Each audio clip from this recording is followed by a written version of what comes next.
കോട്ടയം കറുകച്ചാലിന് സമീപം ചമ്പക്കരയിൽ കാർ തോട്ടിൽ വീണു. കാർ യാത്രക്കാരായ 5 പേരെ ആശുപത്രിയിലേക്ക് മാറ്റി.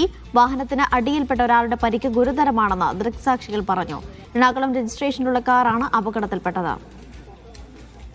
ജോസി ബാബു ഉണ്ട് വിവരങ്ങൾ നൽകാനായി. ജോസി, എങ്ങനെയാണ് അപകടമുണ്ടായത്? ഈ പരിക്കേറ്റവരുടെ ആരോഗ്യനില എങ്ങനെയാണ് ജോസി?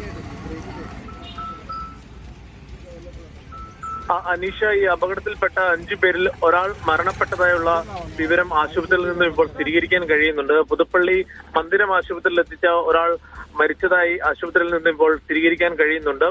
5 പേർ എത്തിച്ച വാഹനം കോട്ടയം ഭാഗത്തേക്ക് പോവുകയായിരുന്നു. നിയന്ത്രണം നഷ്ടമായി തോട്ടിലേക്ക് മറിയുകയായിരുന്നു. തോട്ടിൽ വെള്ളം കുറവായിരുന്നു. പക്ഷേ 20 അടിയോളം താഴ്ചയുള്ള തോട്ടിലേക്കാണ് കാർ മറിഞ്ഞത്. കാറിന്റെ അടിയിൽപ്പെട്ട ഒരാളെയാണ് ഗുരുതരമായി ആശുപത്രിയിലേക്ക് മാറ്റിയത്. മറ്റ് 4 പേരെയും പരിക്കുകളോടെ ആശുപത്രിയിലേക്ക് മാറ്റിയിരുന്നു. അതിൽ പരിക്കേറ്റ 5 പേരിൽ ഒരാളാണ് മരിച്ചത്. അയാളുടെ പേര് വിവരങ്ങൾ ഇപ്പോൾ ലഭ്യമായിട്ടില്ല. എന്തായാലും കറുകച്ചാൽ പോലീസ് ആശുപത്രിയിൽ എത്തിയിട്ടുണ്ട്.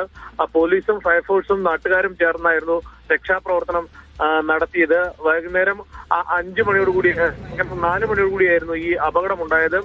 കാർ തോട്ടിലേക്ക് വീണ ഉടനെ സമീപത്തെ ഓട്ടോറിക്ഷ ഡ്രൈവർമാരും നാട്ടുകാരും ഒക്കെയും ചേർന്ന് കാർ നേരെയാക്കുകയും പിന്നീട് ഫയർഫോഴ്സും പോലീസും എത്തി ആളുകളെ പുറത്തെടുക്കുകയും ആശുപത്രിയിലേക്ക് കൊണ്ടുപോവുകയുമായിരുന്നു. എറണാകുളം രജിസ്ട്രേഷനിലുള്ള വാഹനമാണ് അപകടത്തിൽപ്പെട്ടത്. വാഹനത്തിലുണ്ടായിരുന്ന യാത്രക്കാർ എറണാകുളം സ്വദേശികളാണ് എന്നാണ് പോലീസ് പറയുന്നത്. ഇവരുടെ പേര് വിവരങ്ങളോ മരിച്ച ആളുടെ പേരോ മറ്റോ ഇതുവരെയും ലഭ്യമായിട്ടില്ല. അനീഷ. ശരി, ജോസി ബാബുവാണ് വിവരങ്ങൾ നൽകിയത്.